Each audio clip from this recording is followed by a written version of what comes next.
warahmatullahi wabarakatuh. Yung mga nandito sa loob natin, para hindi magagawa yung boses, pwede na kayo buwamat. Kaya natin yung nasa labas.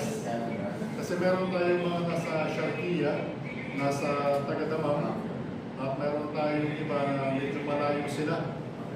Meron tayong mga kasamahan ng mga sisters din na hindi makapunta rito dahil sa kadahilanan ng kanilang mga trabaho ay nasa bahay.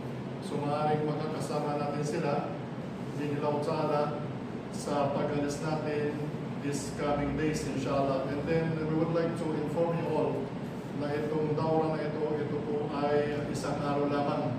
At we expect na sana makarating po yung mga kapatid natin na magagaling pa ng Badia at saka ng Rauda.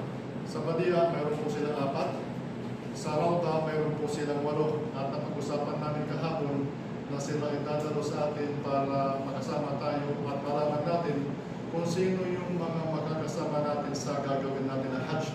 Walhamdulillah, magpasalamat tayo sa Allah dahil sa 200 tao na aming inilista, mayroong 21 lumabas na tasrih. Almost 200 po kayo na ipinalista namin kasama ng mga nasa ibang lugar. Ang aprobahan lang ay 21